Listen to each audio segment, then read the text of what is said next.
Today I'm going to share with you my top 10 best things about Spain, in my opinion. While there are dozens, probably hundreds of great things to say about Spain, I decided to share these 10 things because I thought they were the most important, and one or two of them might even surprise you. Of course, I'm going to talk about the delicious Spanish food, the local wines, the beaches, the mountains, the Spanish people, their customs, their way of life, and even some health-related things that might just interest some of you.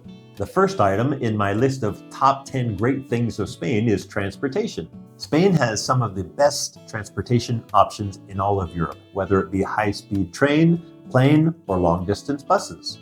The AVE, the national train service, is efficient, comfortable, and extremely fast, traveling at about 300 kilometers per hour. Many long-distance trains have a bar car where you can go to enjoy a Coke, a beer, a coffee, a sandwich, a snack while watching the Spanish countryside go whizzing by at 300 kilometers per hour. Fortunately, there are a number of low-cost, high-speed train options taking you throughout the country. Keep in mind that high-speed trains don't usually stop in small towns or villages. They'll only stop in the larger towns or the big cities. As for buses, the price of long-distance buses are actually quite affordable. The seats are comfortable and spacious, and sometimes you have free Wi-Fi and a screen to watch a film or jacks to listen to music that they offer you. Access to the beautiful Spanish Canary Islands and also the Mediterranean Balearic Islands are accessible too by plane. And as everyone knows, the different regions of Spain have different food, and that takes me to my next item, Spanish food. Let's start simply and talk about fruits and vegetables. Spanish homegrown fruits and vegetables tend to be super fresh, super healthy, and delicious. There's also quite a variety of fruits and vegetables here within Spain. My wife, who is Spanish, and when she has traveled with me to the United States, she has said that the American-bought, maybe not grown, fruits and vegetables tend to not have much of a flavor at all. Most fish that you would order at a restaurant or find at a market was probably caught in the last 48 hours, packed in ice, and shipped to the cities or to those restaurants. So you're going to have fresh fish. Speaking of fish and restaurants, keep in mind that most restaurants serve their fish with the head and the tail on them. That may not be true for all varieties of fish, so if I'm getting this a little wrong, Spanish people or people who know, leave me a comment in the section below. Spain has wonderfully delicious beefs and other meats, and very affordable too. If you order a steak at a restaurant, it's likely to be a very, very thin steak. That's just the way they serve them here. But if you want a thick steak, you would order a chuletón, and those things can be quite difficult to finish. I'm also a big fan of the roasted lamb and the roasted suckling pig, the cochinillo, famous in Segovia, but also made in Madrid. I also love the bull's tail stew. The rabo de toro, just delicious. The meat just falls right off of the bone, the tailbone. On to rice dishes. Not only is Spain famous for its paella, you have the traditional Valencian paella and also the seafood paella and a number of other paellas, but Spain has some wonderful, delicious rice dishes. My personal favorite is the arroz caldoso con bogavante, which is kind of a soupy rice dish with lobster. Delicious. And now on to drinks. Beer, wine, chupitos, and coffee. First, a little disclaimer. I have to say that I'm not a connoisseur of any kind, whether it be beer or wine or coffee. However, maybe I'm a bit of a connoisseur when it comes to chupitos. More about that in a moment. About the beer, if it's cold, I'll likely drink it and likely enjoy it, especially on a hot day. Beer in Spain is really quite good throughout the country. I've heard some not so nice things said about a couple Spanish beer brands, and they are Cruz Campo and San Miguel, but I've had them in bars with a little tapita and I thought they were just fine.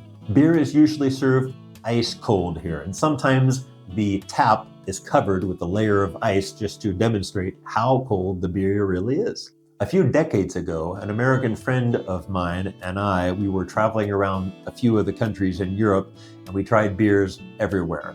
And the beer at that time wasn't really served very cold. In fact, we gave it a name. It was called Euro Chill. It wasn't cold, it wasn't warm, but it wasn't super cold like we like our beer, super cold. So as I mentioned, there are regional beers and there are national beers. Some are distributed around the country and to the different Spanish islands. Some you can only find in the region. Some of the most popular beers or the most distributed beers include the Madrid beer, Mao. That I have found throughout the country without any problem. You can also find Estrella Galicia, Estrella Damm, Alhambra or Alhambra beer, poorly pronounced, in these really cute green bottles. And those are generally found in the south, but you can find them probably throughout Spain. Spain has some great wines, and I think most of them are known the world over.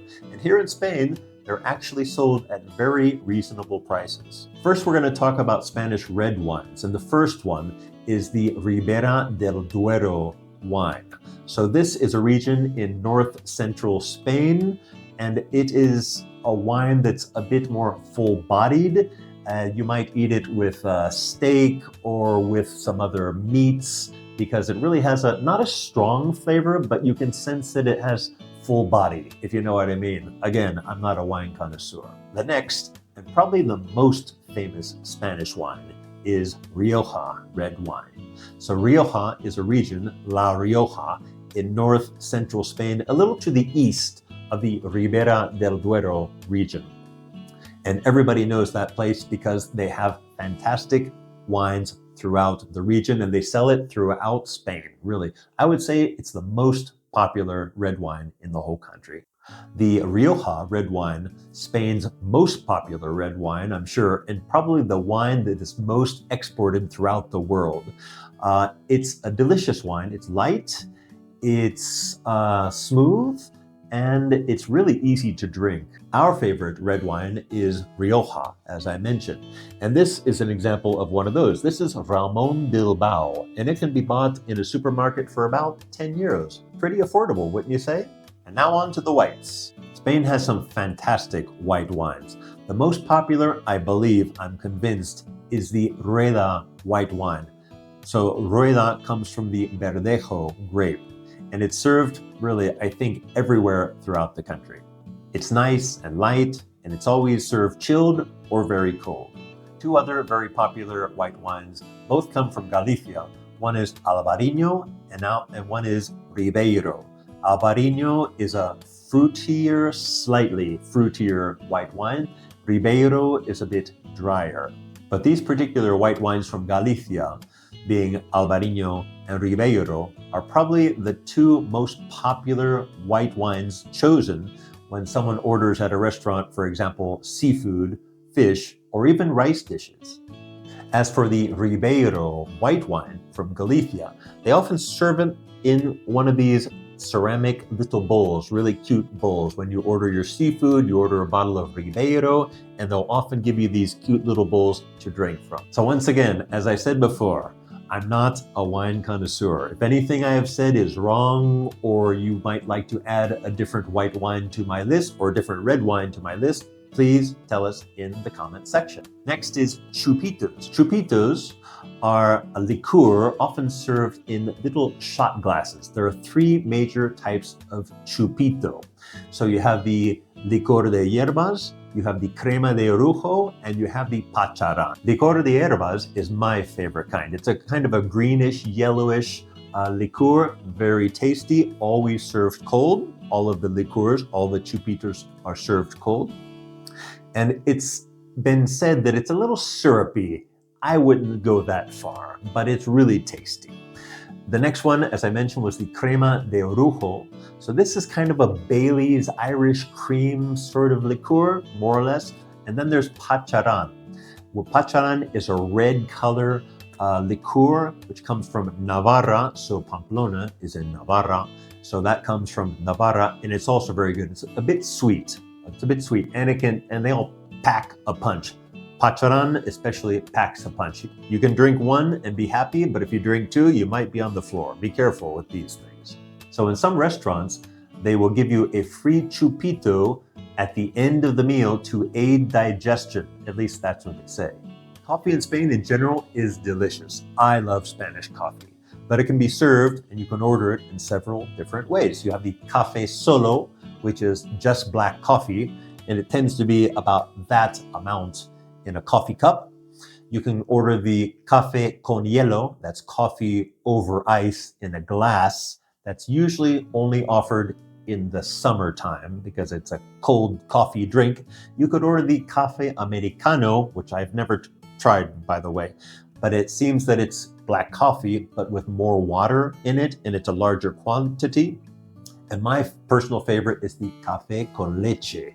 So café con leche is the most standard coffee in all of Spain, I'm convinced. So café con leche is 1 part black coffee and 2 parts milk. So when you order a café con leche, I recommend ordering the café con leche en taza, en una taza, in a coffee cup. Otherwise, they're going to serve it to you in a glass, and it can be really hot and you won't be able to drink it. You'll burn your mouth and you can't even pick up the glass because it's super hot. The next item is the famous Menú del Día. This is MadridMan's favorite. So a Menú del Día is a set menu meal only served at lunch and only Monday through Friday. I remember the days years ago, 15 years ago, where you could get a Menú del Día for about €8 or so. But now in the neighborhoods, it's about 13 downtown. In Madrid, for example, in the big cities, it could cost 15, 16 euros, depending on the place. So, what is a Menú del Día? So, as I mentioned, it's a set menu lunch, and they give you a menu at your table or outside of the bar's entrance on the wall or on a plaque of some sort. They'll give you the options. You'll have probably 3 or 4 first course options, 3 or 4 second course options, 3 or 4 dessert options. So the Menú del Día always comes with some bread, a loaf of bread, a basket of bread, and it always, well, not always, but almost always includes a drink. So it could be a beer, it could be a Coke, or it could be wine.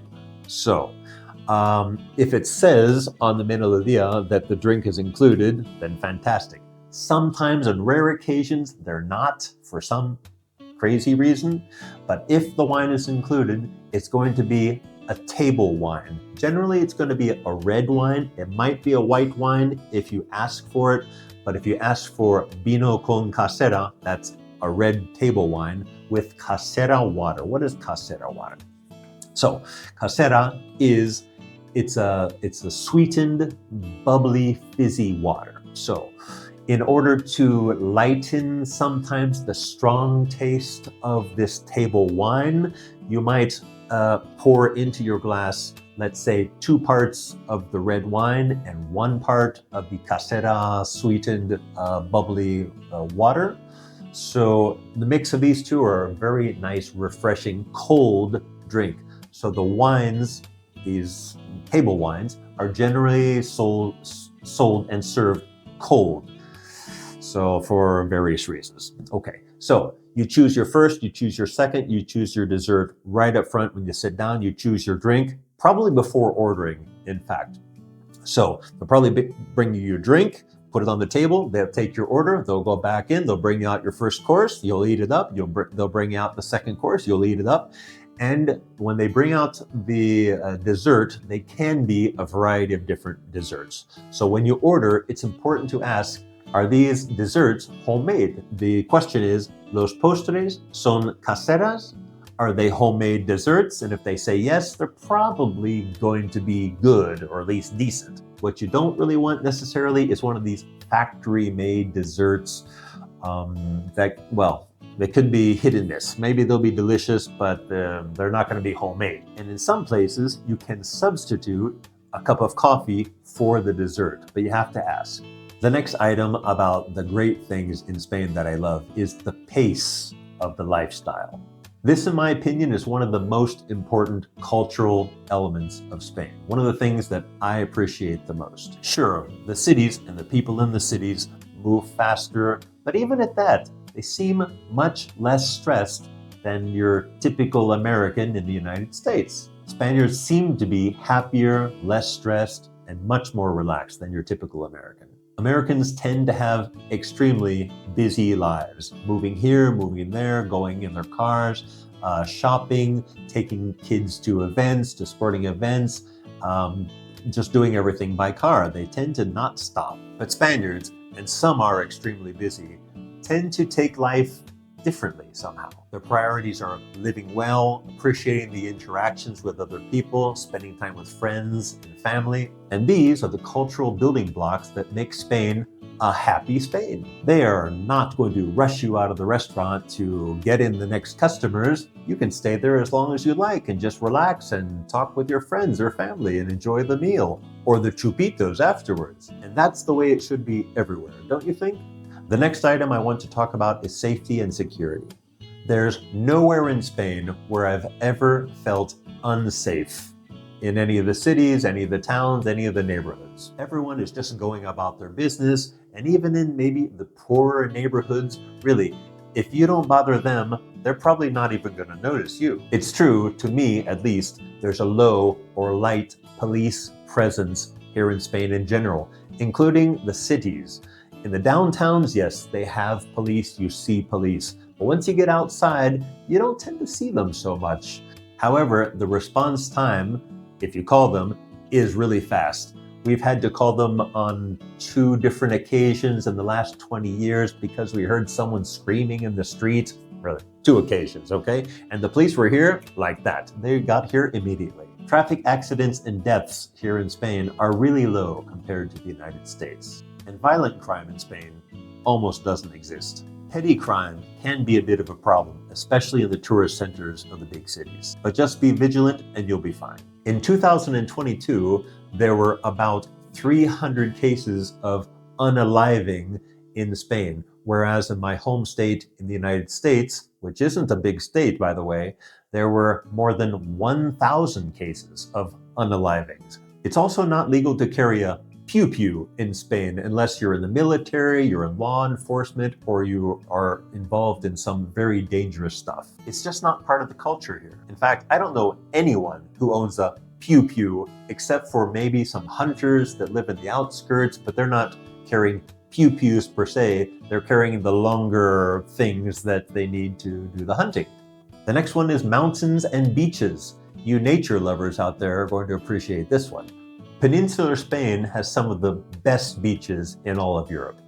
And it also has some of the best climbing mountains and hiking trails. No matter where you go in Spain, you're probably going to be within 2 hours of a mountain or a beach. And in some places, in some parts of Spain, you can be within just a couple kilometers of both. So if you love mountains and beaches, this is the place to be, full stop. The next is geographical variety. Spain has any geography you could possibly imagine. I already mentioned mountains and beaches, coastlines, but you also have a number of incredible rivers, you have lakes, you have green valleys, and you have amazing networks of cave systems in Spain, mostly in the north, but also in other places. And spelunking is one of the most popular extreme sports here. The next item is very important. Healthcare and medical. Most people know that Spain has free healthcare. It's true, our taxes pay for it, but no one goes without basic healthcare in this country. And I think that's fantastic. You do have to pay for your medications, but compared to medications in the United States, they're extremely affordable here. You can also get private health insurance if you want. Some people have both.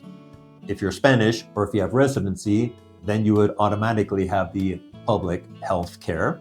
But if you wanted to get additional, more extensive healthcare, you could choose private healthcare. Sometimes with private healthcare, you can get appointments to see your doctor in a shorter time period.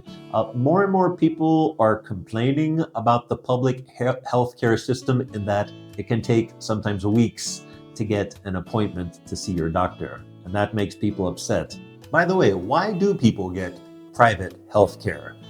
Tell me in the comment section below, please. But if your healthcare is free, Really, beggars can't be choosers. If you have an urgent matter, you'd have to go to the emergency room at the hospital, and that includes tourists, and they are required to take care of you. But expect to wait for several hours, unless you're in a really bad condition.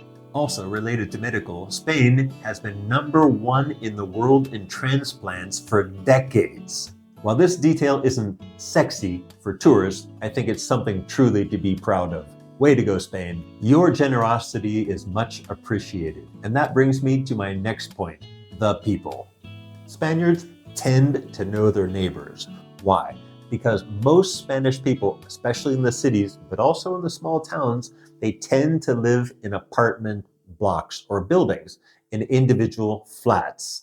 So they tend to know their neighbors because they maybe cross paths with them coming or going to work, or they share an elevator up, or they also get together for their, their meetings for the community that are every quarter or twice a year, something like that, to talk about community issues. Some people know their neighbors because maybe they grew up with them. So it's not unusual here in Spain to inherit your parents' home. So when your parents no longer need their home, they would pass it on to the child or the children, and they would then take over the house. And that may be the case in the flat next to them. So you may be living to your childhood neighbor once again as an adult. So this can create a comfortable, familiar atmosphere. And when you're comfortable and familiar, you feel good. You're a happier person. But of course, you can find all types of people all across the world. Some good, some bad. But the vast majority of the Spaniards that I've met over the last 20 years of living here, nearly 20 years of living here, have been wonderfully warm, giving, helpful people. It's true, maybe when you meet them for the first time or you interact with them on the street for the first time, they may give you the side eye or the long Spanish stare, kind of sizing you up, but that usually melts away pretty quickly. Also, if you try speaking their language, Spanish, that's going to help a lot. When they see that you want to interact with them, you want to communicate with them in their language, they're going to be all the more helpful. Okay, anecdote time. So, on more than one occasion, 3 or 4 times maybe, I was walking around a village or a town in Spain. This was maybe before I moved to Madrid, almost 20 years ago, or maybe even since. But in these 4 occasions, I've asked for directions to a man or a woman on the street, and they were so kind to literally walk me to my destination if it wasn't very far away, or take me to the bus stop and point out the number. This is the bus you need to take to get there. And I thought that was so gracious and so nice. So that's just proof that Spaniards are wonderful and helpful people. If you made it to the end of this video, I appreciate it. And now you know why I love Spain so much. If you live in Spain or have visited Spain for an extended period of time, you already know all this stuff. And if you don't, I'm very happy to share my loves and experiences with you, just as I've been doing for the last 30 years. If you like this kind of content, please like and subscribe to my channel. It really helps. And by all means, if you'd like to share with us your favorite wine, your favorite beach, your favorite mountain hiking spot, also leave that in the comments below. And with that, I'm your friendly neighborhood MadridMan saying ciao for now and hasta la próxima. Way to go, Spain. I love you.